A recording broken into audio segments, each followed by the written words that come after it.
pour ce bon Père, ce bon Dieu que tu es pour nous. En ton nom, amen. Voilà, David. Et aussi, bienvenue aussi à Caroline. Il n'y a pas que David, il y a les deux. Et merci de l'avoir prêté pendant toute cette semaine pour la préparation.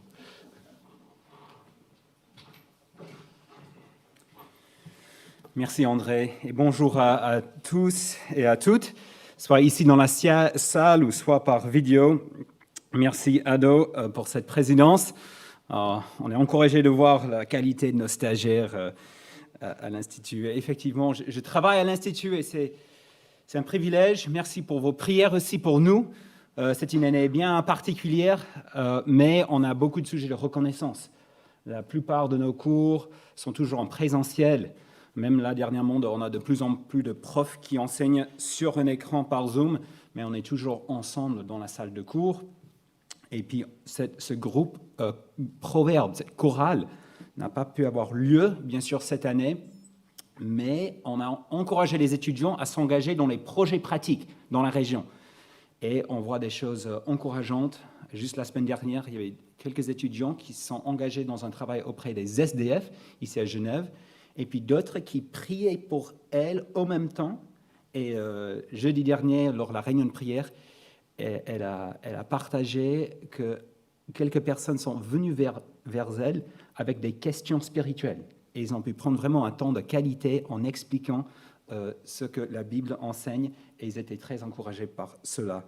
Donc c'est beau de voir des choses qui se passent grâce à l'œuvre de Dieu. Donc merci pour vos prières et pour votre soutien pour nous. C'est vraiment très précieux.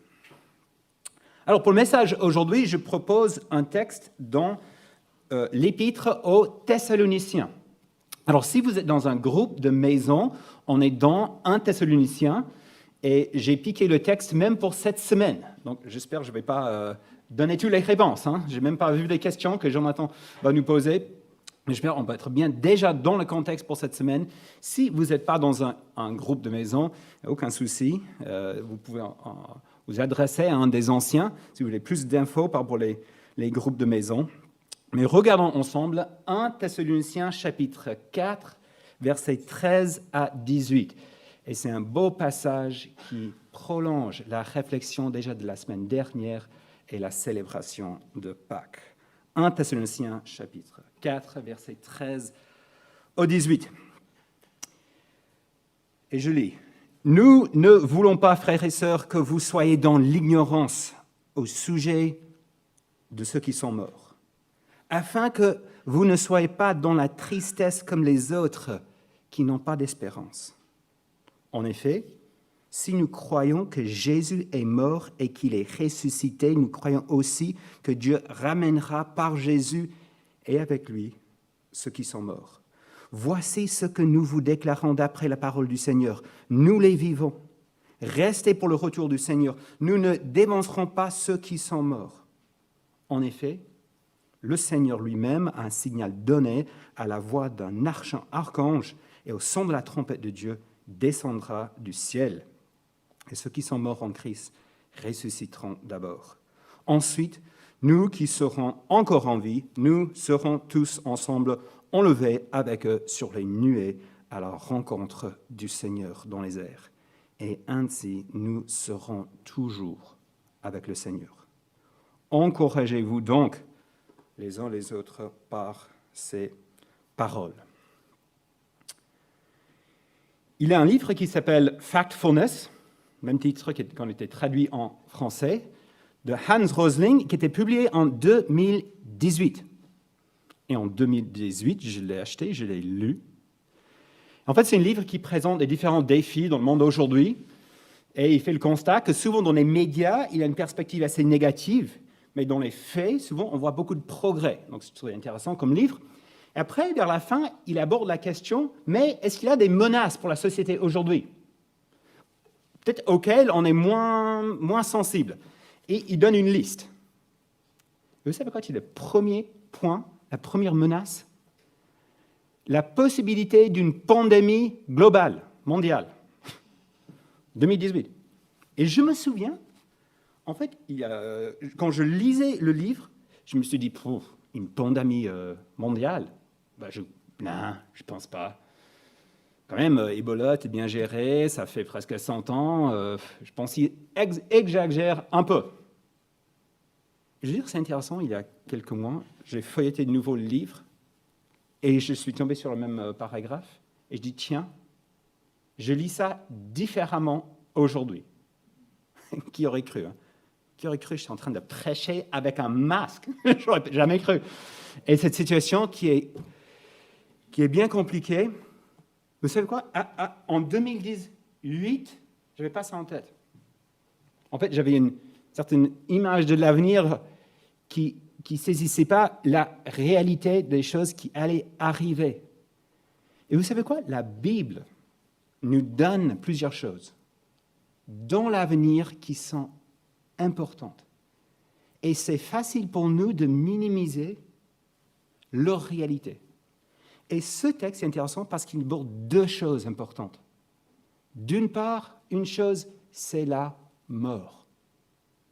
L'Église à Thessalonique n'était pas préparée à voir des membres, quelques membres de l'Église qui allaient décéder. Ils étaient tous perturbés.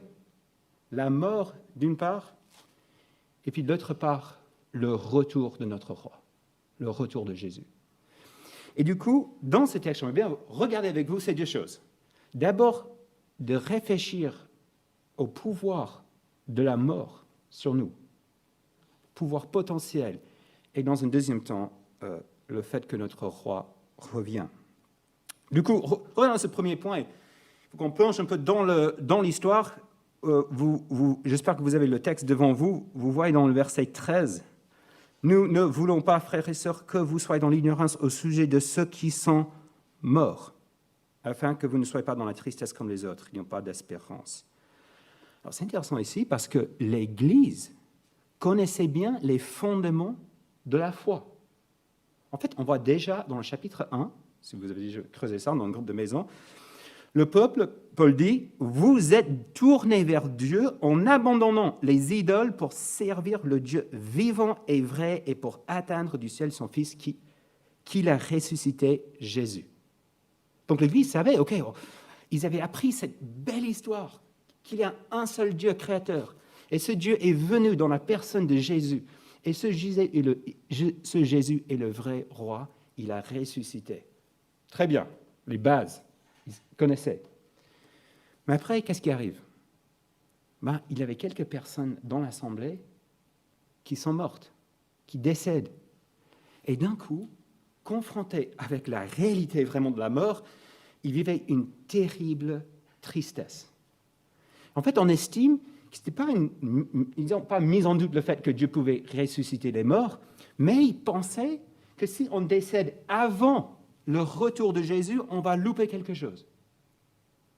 Est-ce que vous vous souvenez quand vous étiez très jeune, au réveillon, au jour de la célébration à la fin de l'année? Je me souviens quand on était très jeune, le grand défi était de rester debout jusqu'à minuit. Vous vous souvenez de ça? Et je me souviens plusieurs fois, c'était dur. Hein. Et on était là avec mon frère et mes sœurs. Alors, on va arriver, on ne va pas aller au lit, on va rester debout jusqu'à minuit. C'était 22h et 22h30, 23h et paf, out. Et on se lève le lendemain. Mince, on a loupé de nouveau le réveillon. Et maintenant, avec plus de l'âge, en fait, je reviens à vivre le même défi, hein, comme plusieurs d'entre nous. Et en fait, les chrétiens avaient un peu cette idée que si on décède avant de voir notre roi revenir, on va passer à côté de quelque chose. On va louper et puis ça crée une vraie tristesse.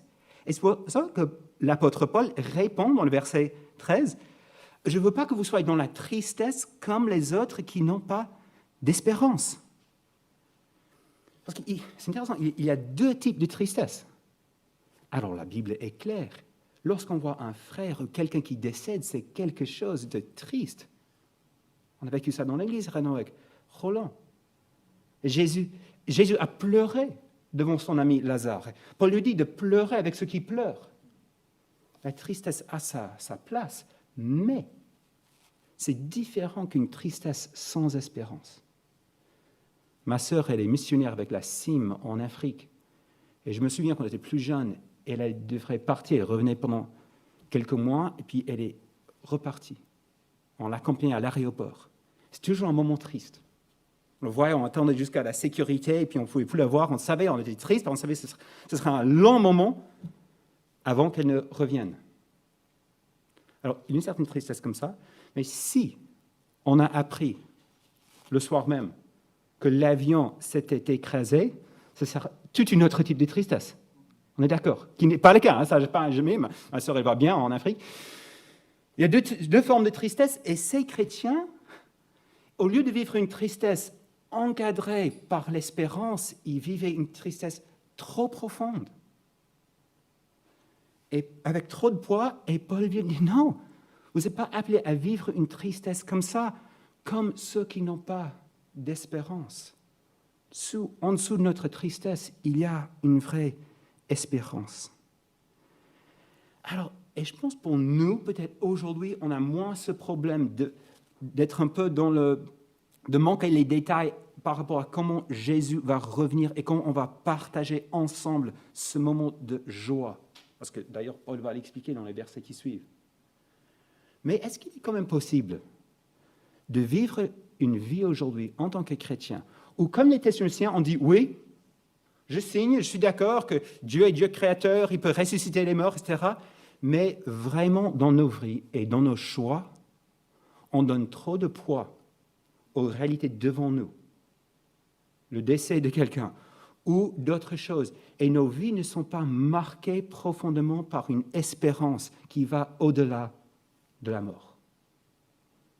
En fait, si quelqu'un faisait faire une enquête sur votre vie, pour voir est-ce que cette personne croit vraiment que le meilleur est devant elle, qu'il y a une vie après la mort, qu'il y a une réalité glorieuse, que cette vie, c'est juste le chapitre, un premier chapitre d'une grande histoire qui ne va jamais terminer. Alors, si personne faisait une enquête sur nos vies, dans nos choix, dans la manière que nous dépensons l'argent, dans la gestion du temps, est-ce que ce serait évident que nos vies sont marquées par cette espérance? Et je dois dire, trop souvent dans ma vie, ce serait difficile de trouver. Je pense que c'est beau de voir des exemples. Même dans les étudiants, je suis souvent touché. Je pense à Daniel et Rina. Ils ont un super poste, ils font partie de cette église, ils ont un super poste ici à Genève. Ils ont pris la décision de faire l'Institut. Là, ils étaient sensibilisés. Il y a des peuples qui ne connaissent pas l'Évangile. Donc là, maintenant, ils sont parmi un peuple dans une vie bien plus difficile, je pense, pour communiquer la bonne nouvelle de Jésus. Ou Clément, il était un étudiant l'année dernière. Et lui, pendant l'année, il s'est rendu compte qu'il y avait des personnes, il y avait des peuples qui n'ont aucun accès à cette bonne nouvelle de Jésus. Et donc, au lieu de retourner en France pour un travail pastoral, il est en train d'apprendre la langue cette année pour partir parmi ce peuple pour annoncer l'Évangile. C'est beau, ça m'encourage. Mais pour nous, il ne s'agit pas juste de devenir missionnaire, peut-être, ou faire l'Institut. Mais parfois, je pense que c'est juste même plus personnel, peut-être même plus difficile. Pas les grands choix de vie, mais peut-être les petits choix. De comment nous passons notre temps, de comment nous prions, de comment nous investissons notre argent, qui peuvent manifester que nous avons cette espérance, que le pouvoir de la mort est limité sur nos vies. Peut-être juste sur un plan plus pastoral, je me demande ce que vous vivez ici. Ici, le problème, ils étaient trop tristes. Ils ne mesuraient pas le problème à la lumière de ce que Christ a fait. Je veux même ici ce que vos préoccupations, vos soucis, vos fardeaux, et peut-être ce matin, Jésus veut vous dire, vous donnez trop de poids à ça. Est-ce que vous regardez ça à la lumière de ma victoire et la croix? Je ne veux pas que vous soyez ignorants par la grandeur de cette espérance que nous avons lorsque Jésus revient. Vous voyez? Et du coup, ça m'amène au deuxième point, ce pouvoir de Jésus sur la mort. Et donc, regardons ici, à partir du verset 14, rappelons-nous ces bases. En effet, si nous croyons que Jésus est mort et qu'il est ressuscité, alors c'est une base de la foi chrétienne, c'est au cœur du message de toute la Bible, Dieu a ressuscité Jésus d'entre les morts. Et la semaine dernière, Jonathan a donné un bon message là-dessus, où il a développé ce premier point. On a les raisons solides et les preuves historiques qui donnent une base solide pour placer notre confiance dans cette conviction que Dieu a ressuscité Jésus d'entre les morts. Si vous n'avez pas encore le message, je vous encourage de le faire, ce message de Pâques. Donc, Jésus est ressuscité. Mais il y a plus que ça. Qu'il est mort, qu'il est ressuscité, nous croyons aussi que Dieu ramènera par Jésus et avec lui tous ceux qui sont morts. Tous qui placent leur confiance en Jésus sont connectés à lui. Et si Jésus était ressuscité, nous serons ressuscités également. On est connectés. Je me souviens une fois, j'ai entendu une histoire des gens qui étaient piégés, il y avait un écroulement dans une mine très profonde, et puis les gens étaient coincés en bas. C'est en Amérique du Sud. Ça me fait penser, imaginons qu'on était des mineurs au fond d'une mine, et il y avait un écroulement, et on se trouve coincé au fond d'une mine. Peut-être on a de quoi manger, de quoi boire, peut-être on n'a plus de lumière, on est là, coincé dans le noir, on attend, et l'espoir diminue de petit à petit, et on dit, punaise, ça c'est ma vie. Je suis là, coincé, je ne vais jamais sortir, donc il faut que j'accepte cela, coincé dans le noir comme ça. En fait, quand j'avais lu cette histoire, je ne sais pas exactement les détails, mais il me semble, à un moment donné, ils attendaient. À un moment donné, ils avaient entendu un bruit, parce qu'il y a un bruit, et après, ils ont vu un tout petit, minuscule point de lumière dans le noir. Un tout petit point, une lumière, et là, c'était la fête. Le point était minuscule. Ça veut dire, ça y est, le secours arrive. Là, on était dans le noir, on voit la lumière, le mur était percé, le secours va arriver, et c'était ce minuscule point de lumière a donné tout l'espoir à tout ce groupe qui était coincé. Et vous savez quoi? C'est pour ça que les chrétiens étaient tellement joyeux lors de l'annonce de Jésus, le tombeau vide est ce point de lumière qui change toute l'histoire. Christ qui est ressuscité. La mort n'a plus de puissance, la mort est vaincue. Et les premiers chrétiens, lorsqu'ils ont vu et lorsqu'ils ont capté que le tombeau était vide, que Christ est ressuscité, ça veut dire que Dieu lance, et le projet que Dieu a lancé de sauvetage tient la route. Que la lumière est là, il y a une espérance, le point est là. Et c'est pour ça qu'on dit Christ est ressuscité, mais nous aussi. Parce que pourquoi? Si on voit cette lumière, forcément, le secours arrive. Ce n'est pas le jeter, de creuser un petit trou, mais c'est de venir, ouvrir, de sauver ceux qui sont là. Et c'est exactement ce qu'on voit par la résurrection. L'objectif de la résurrection, c'était notre salut, notre vie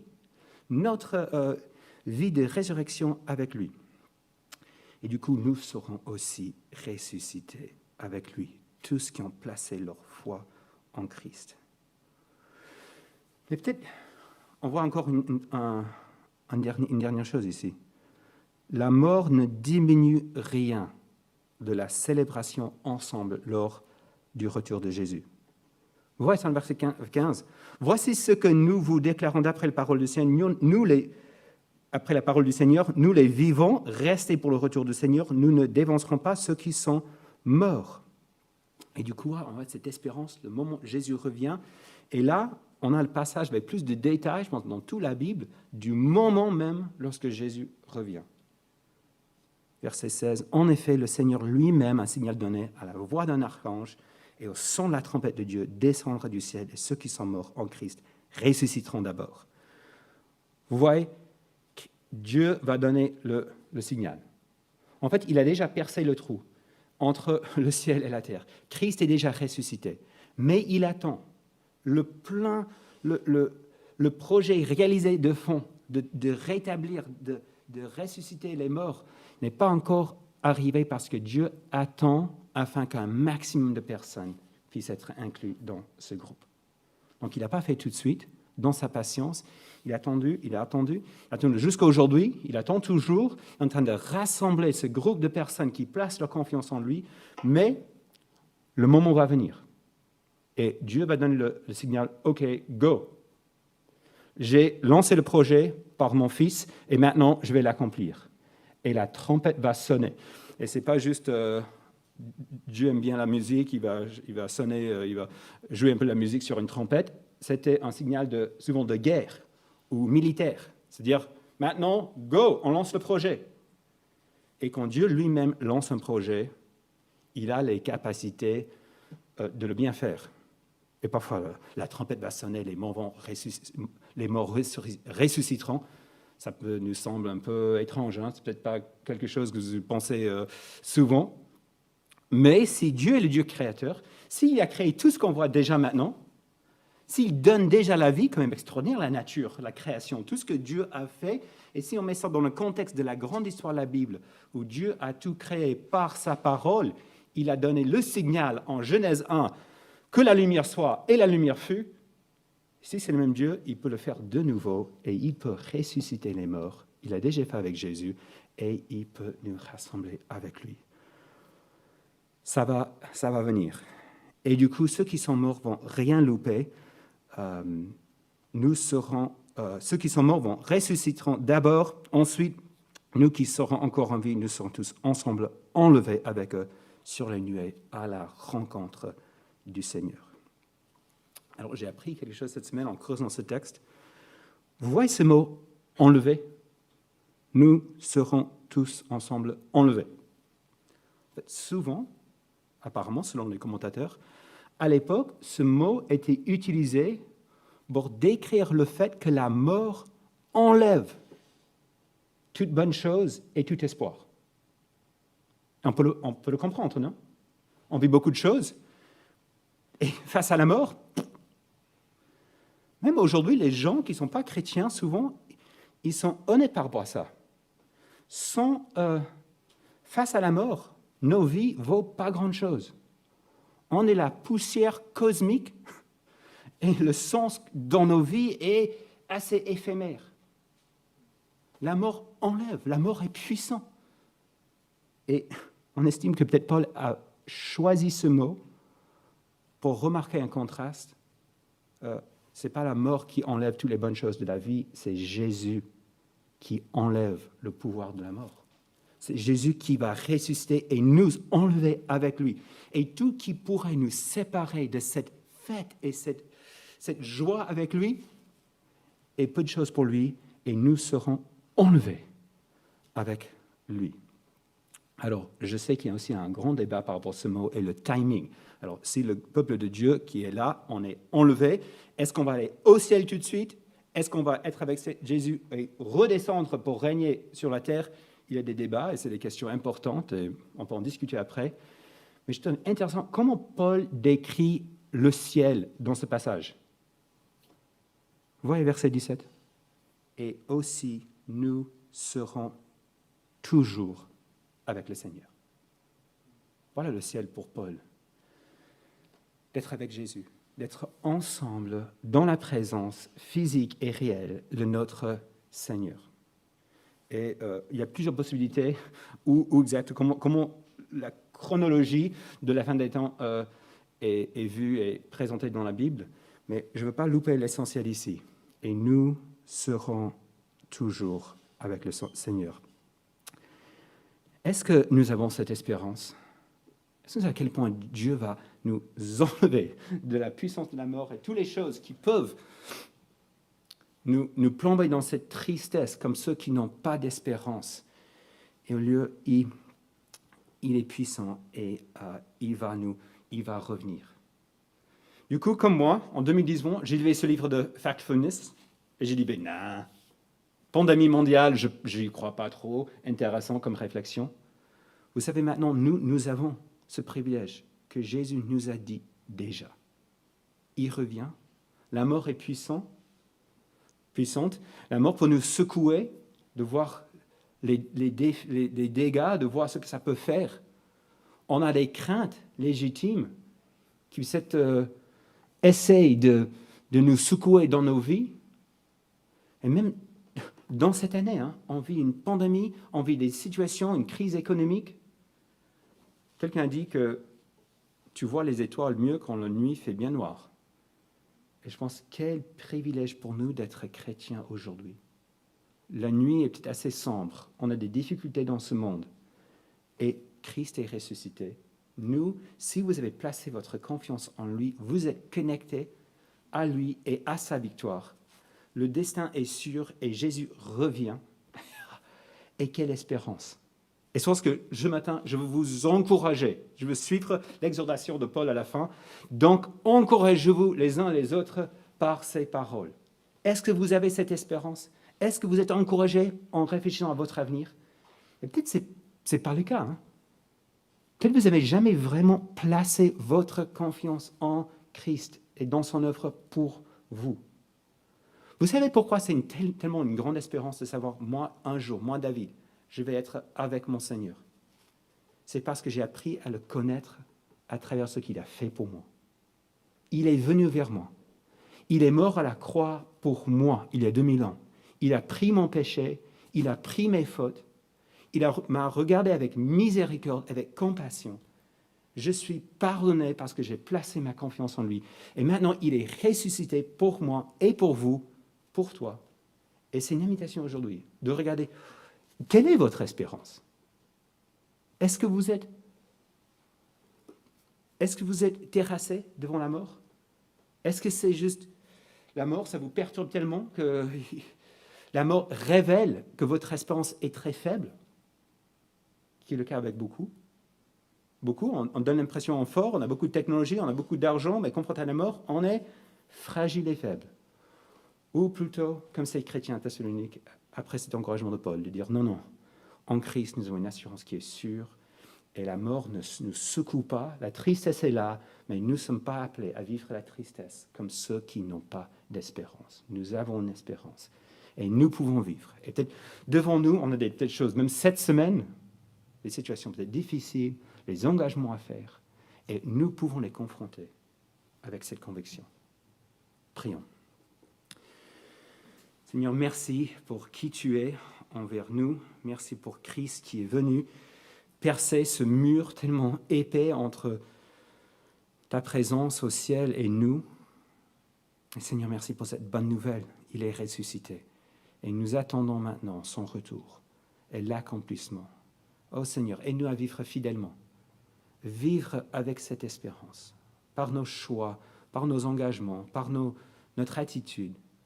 Seigneur, agis en nous, agis en chaque personne dans cette Église, afin que nous puissions rayonner avec cette espérance et cette joie. Seigneur, merci pour ta parole, et je prie ça dans le nom de Jésus. Amen.